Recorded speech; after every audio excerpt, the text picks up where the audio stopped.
Hello and welcome back to Fairweather Trains. Today I took delivery of the gorgeous Lion loco from Rapido, as you can see on the picture there. Now this isn't going to be a review because they're plastered all over YouTube.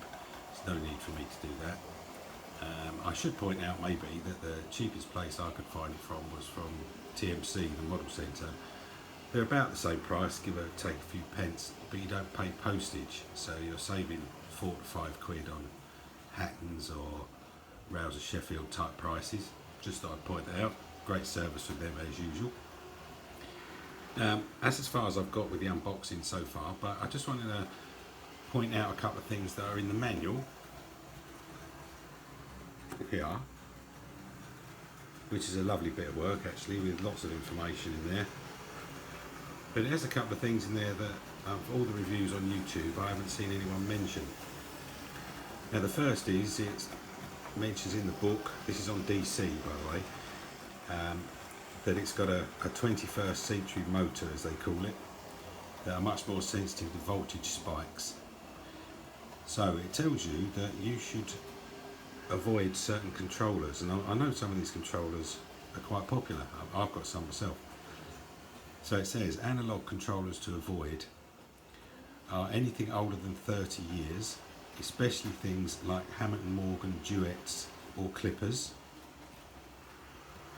which is one of them, which I use on the raised piece of line that you can just about see in the background, so I can't be using that on there. Any homemade control systems, fair enough. Feedback controllers. I don't have a feedback controller, but I assume, well, I think the current Hornby ones are all feedback controllers, aren't they? I don't know. Or any controllers designed for large models, as they can put out a much higher voltage than the line can handle. So that was one thing that was in the manual that I thought was worth pointing out, and I'd welcome any discussion on that. Have you had trouble with anything like this?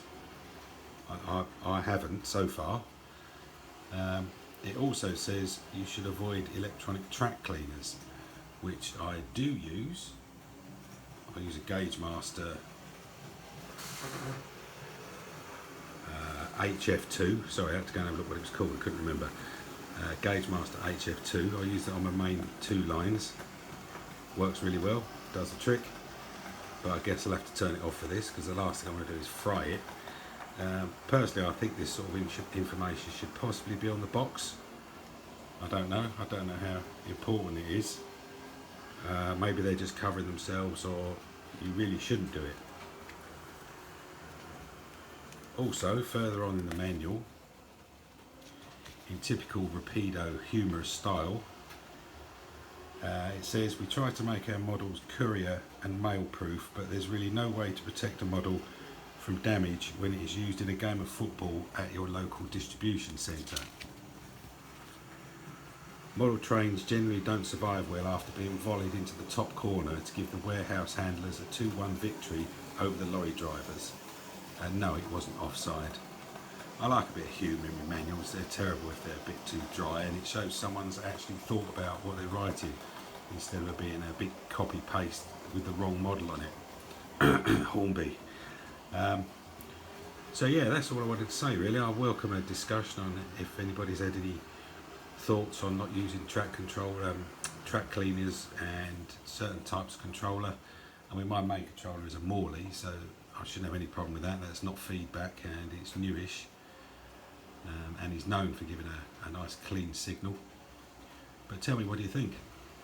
By the way, this looks beautiful, this thing. When I finish this video, I will actually get it out and give it a first run after turning my track cleaner off. Anyway, thanks for watching. Just thought I'd point that out. Might be of use to some of you. Probably most of you already know all this sort of guff, but I thought I'd tell you anyway. Thanks for watching. See you in the next one.